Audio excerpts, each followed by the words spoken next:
You're listening to the N2K Space Network.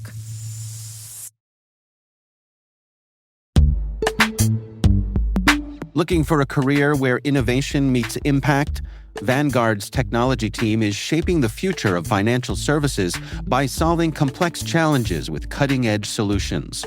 Whether you're passionate about AI, cybersecurity, or cloud computing, Vanguard offers a dynamic and collaborative environment where your ideas drive change.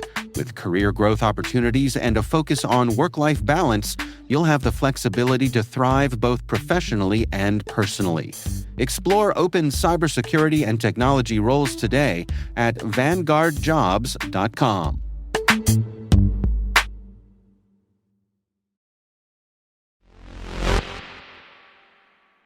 Today is April 14th, 2025. I'm Maria Varmazis, and this is T-Minus. T-minus 20 seconds to LOS Petrus. Go for deploy. Roger roll.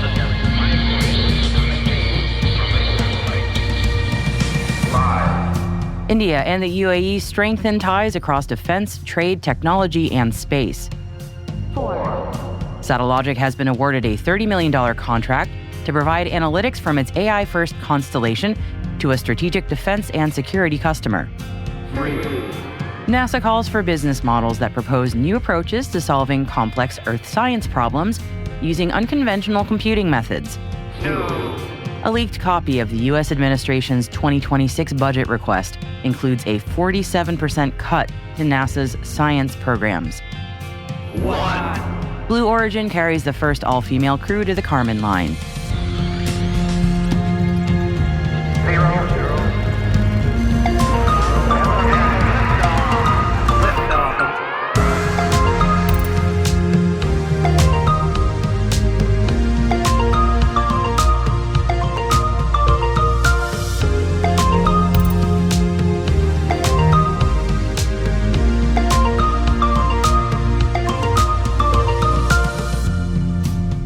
And today we have our monthly update from the International Space Station National Lab. Patrick O'Neill will be bringing us updates on the science currently underway on the orbiting lab. Stay with us for more on that later in the show.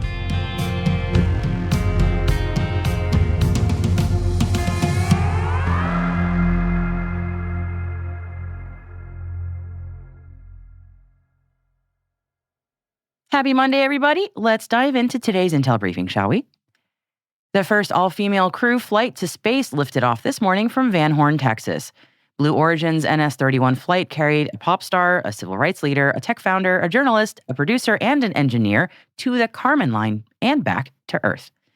The New Shepard rocket reached an apogee of 345,000 feet, gave the spaceflight participants around 4 minutes of microgravity, and then returned them to the desert in West Texas.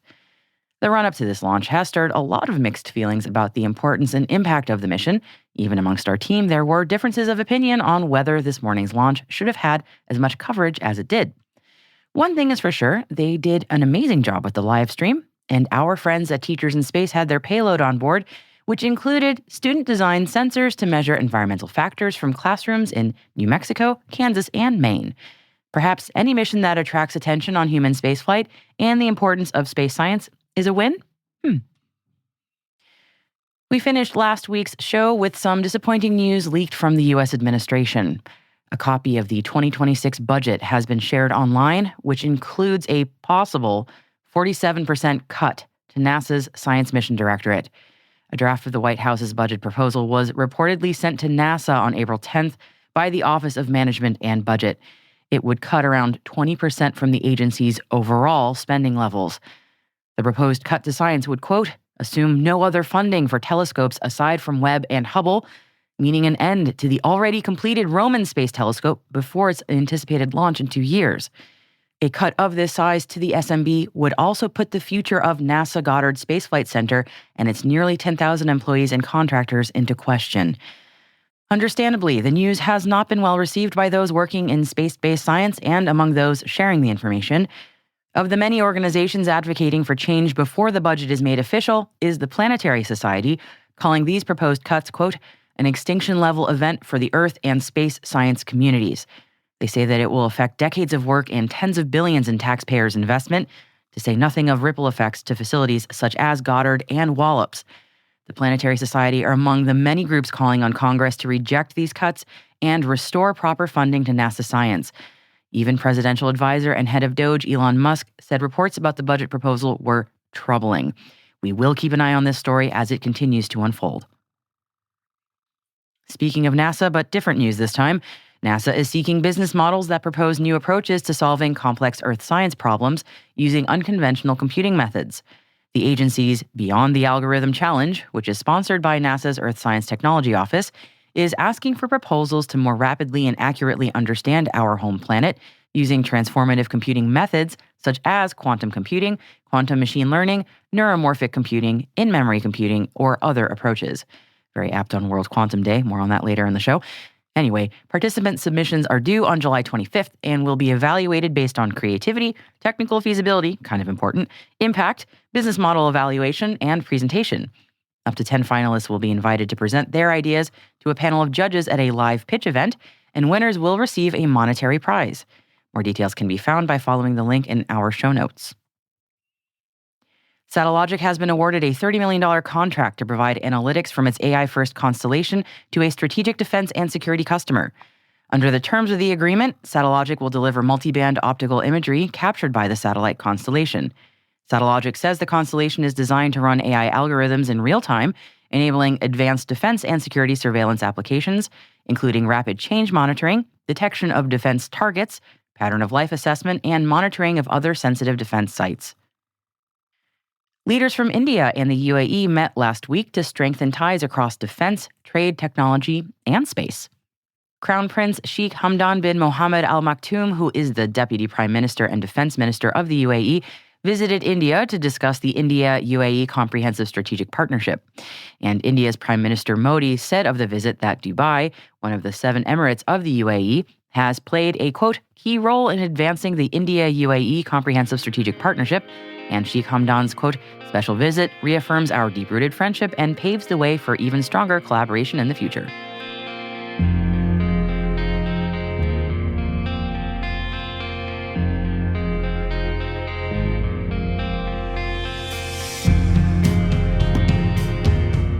And that concludes today's Intel briefing. N2K senior producer Alice Carruth has more on the stories that didn't make today's top 5. Alice? Thanks, Maria. I'm still buzzing from this morning's launch as it included a payload from my local high school, Go Gadsden. A few other stories that we're keeping an eye on today include AE Industrial Partners' possible purchase of York Space, and friend of the show Jonathan McDowell has been featured in the New York Times about his retirement and move back to the UK. Save his space data, folks. And please remind us all where we can find those stories. Links to further reading on all the stories mentioned throughout the show can be found in the selected reading section of our show notes and on our website, space.n2k.com. Just click on this episode title. Hey, T-Minus crew, if you would like daily updates from us directly in your LinkedIn feed, be sure to follow the official N2K T-Minus page over on LinkedIn. And if you're more interested in the lighter side of what we do here, we are at T-Minus Daily on Instagram. And that's where we post videos and pictures from events like Space Symposium, excursions, and even some behind-the-scenes treats. Links are in the show notes for you. Hope you'll join us there.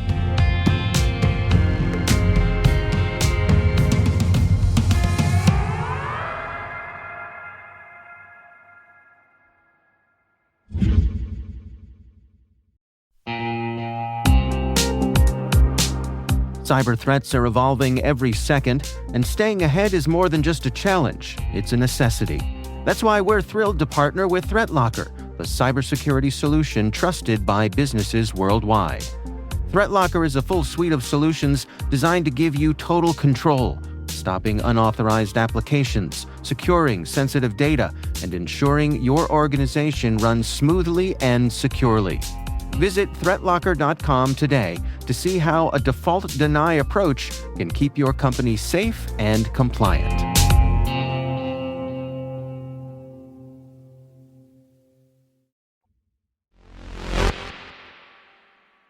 Our guest today is Patrick O'Neill from the ISS National Lab. It's been somehow a month since we last spoke, although, gosh, I really thought it was more recently than that, but time does fly. There have been a lot of updates in the last month, so I guess let's just run through them.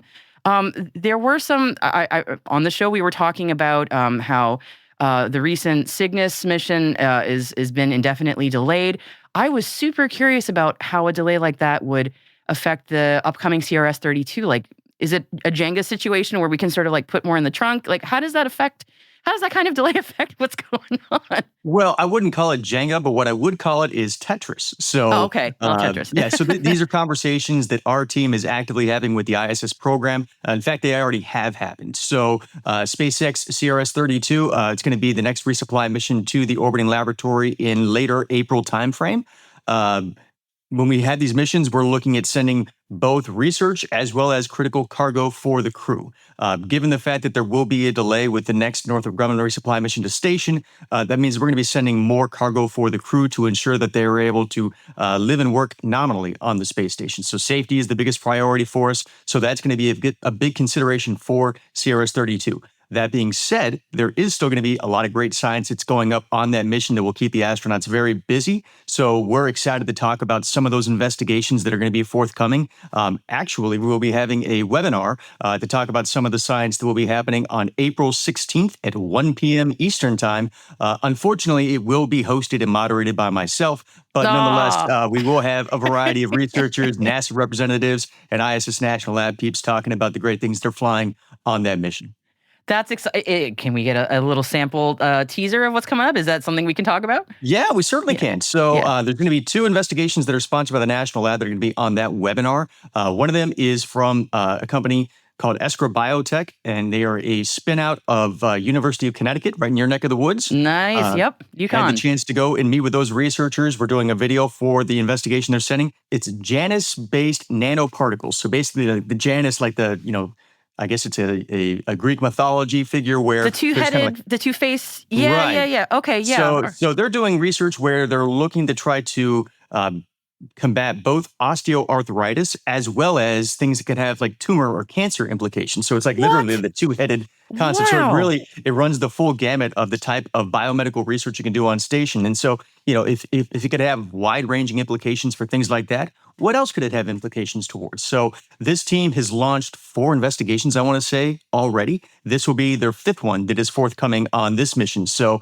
really excited about it. It's a cool collaboration because it's also funded through NASA's In-Space Productions program, but it's sponsored by the ISS National Lab. And then you, again, have this spinoff of an academia team that is now forging into the world of startups. So there's just a lot of really cool synergies around this. Oh, that's fascinating. I love hearing that too. And also just when I hear about the biomedical experiments going to the ISS, I'm often just like, how on earth did they think of trying this out? Where, if it affects one thing, but then, sorry, I'm just thinking recently about a story we did about how cardiac cells can potentially work in the same way as like a cancer cell, which are 2 totally different things. I never would have thought there would be any relation, and yet research aboard the ISS said that wow.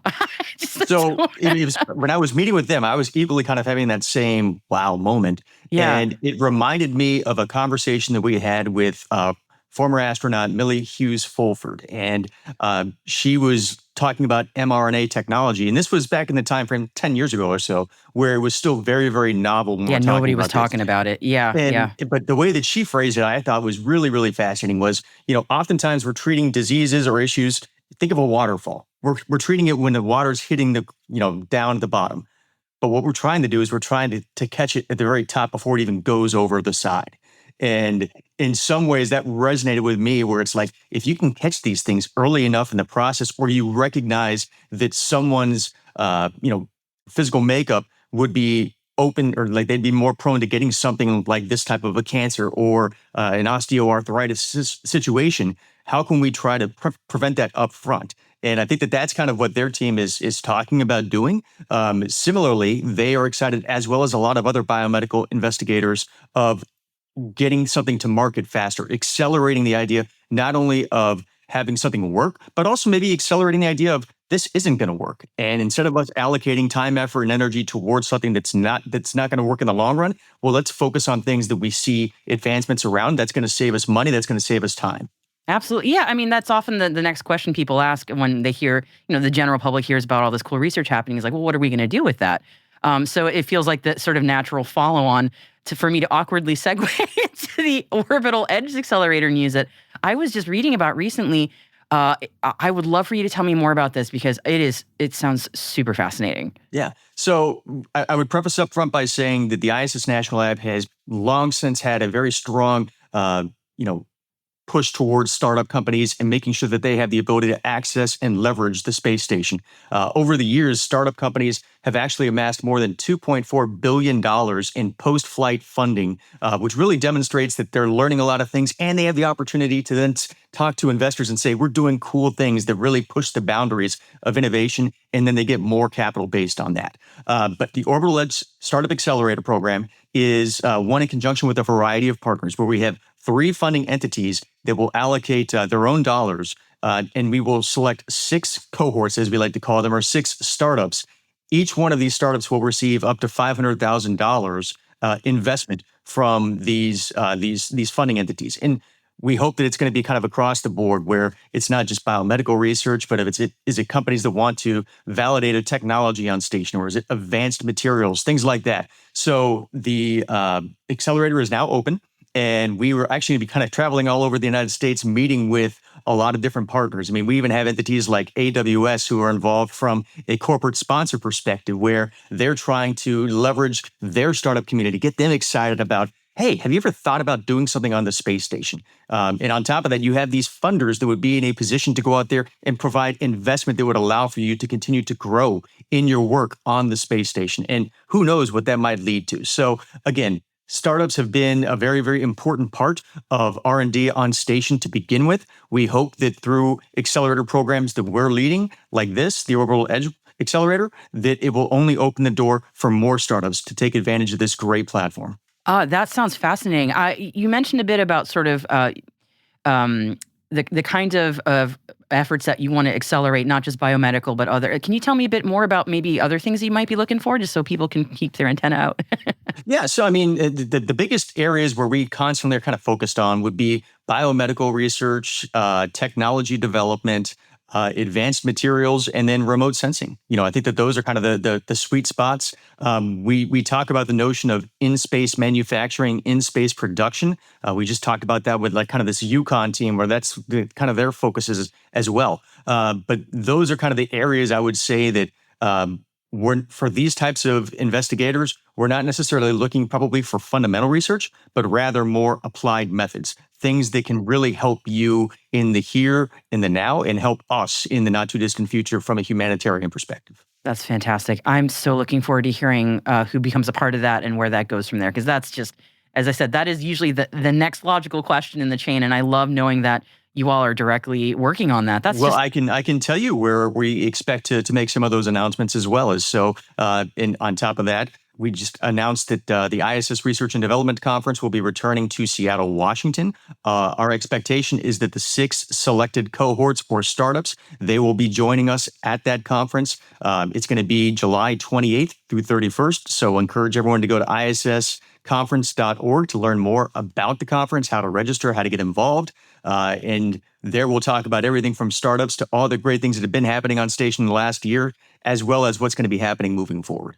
Oh, that's exciting. And ISS RDC was really great last year in Boston. Patrick, I'm looking at our ISS 25 years. What did we want to talk about that, just aside from the anniversary? Or, I mean... Yeah, so I mean, the actual anniversary so this is a very important year for NASA and for its various partners, international partners, ISS National Lab as well. So this year will mark the 25th year of continuous human habitation on the space station. That day, actually, I want to say is November 2nd, is the official anniversary. Yeah, that's right. But, NASA and its partners, we're going to make a big deal out of this for the next few months, and as well as the next few months after that November window.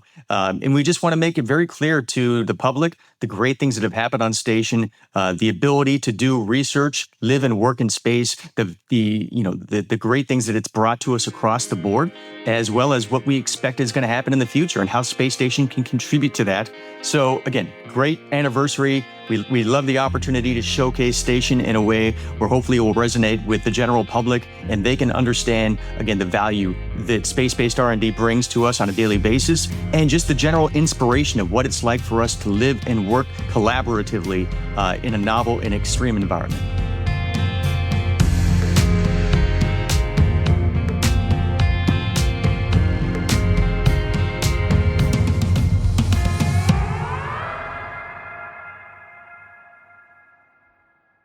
We will be right back.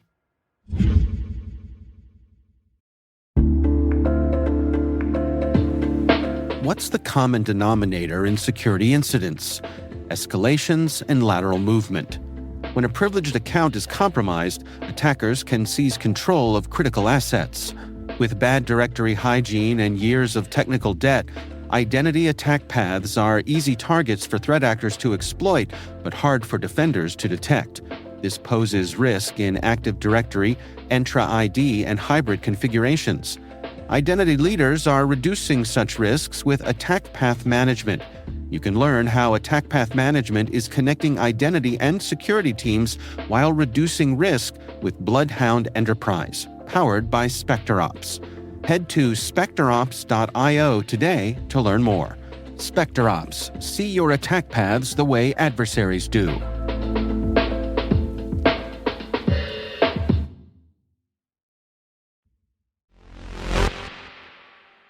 Welcome back.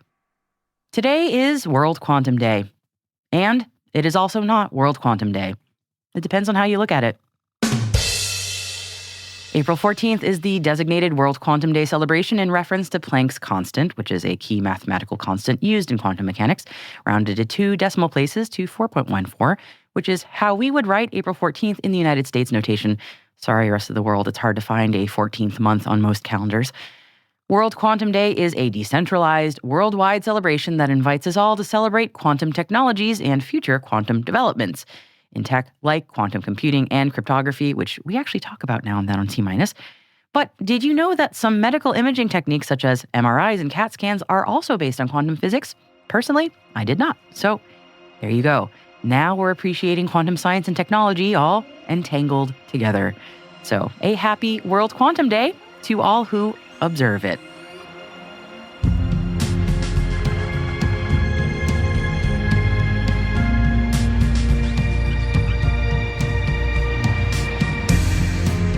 That's it for T- for April 14th, 2025, brought to you by N2K Cyberwire. For additional resources from today's report, check out our show notes at space.n2k.com. We'd love to know what you think of this podcast. Your feedback ensures we deliver the insights that keep you a step ahead in the rapidly changing space industry. If you like the show, please share a rating and review in your podcast app. Please also fill out the survey in the show notes or send an email to space@n2k.com. We're privileged that N2K Cyberwire is part of the daily routine of the most influential leaders and operators in the public and private sector, from the Fortune 500 to many of the world's preeminent intelligence and law enforcement agencies. N2K makes it easy for companies to optimize your biggest investment, your people. We make you smarter about your teams while making your teams smarter. Learn how at n2k.com. N2K's senior producer is Alice Carruth. Our producer is Liz Stokes. We are mixed by Elliot Peltzman and Trey Hester, with original music by Elliot Peltzman. Our executive producer is Jennifer Iben. Peter Kilpie is our publisher, and I'm your host, Maria Varmazes. Thanks for listening. We'll see you tomorrow.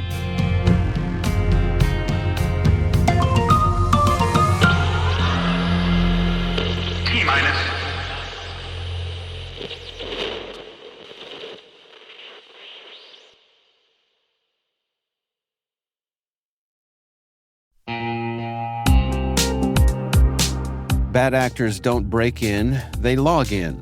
Attackers use stolen credentials in nearly 9 out of 10 data breaches, and once inside, they're after one thing: your data.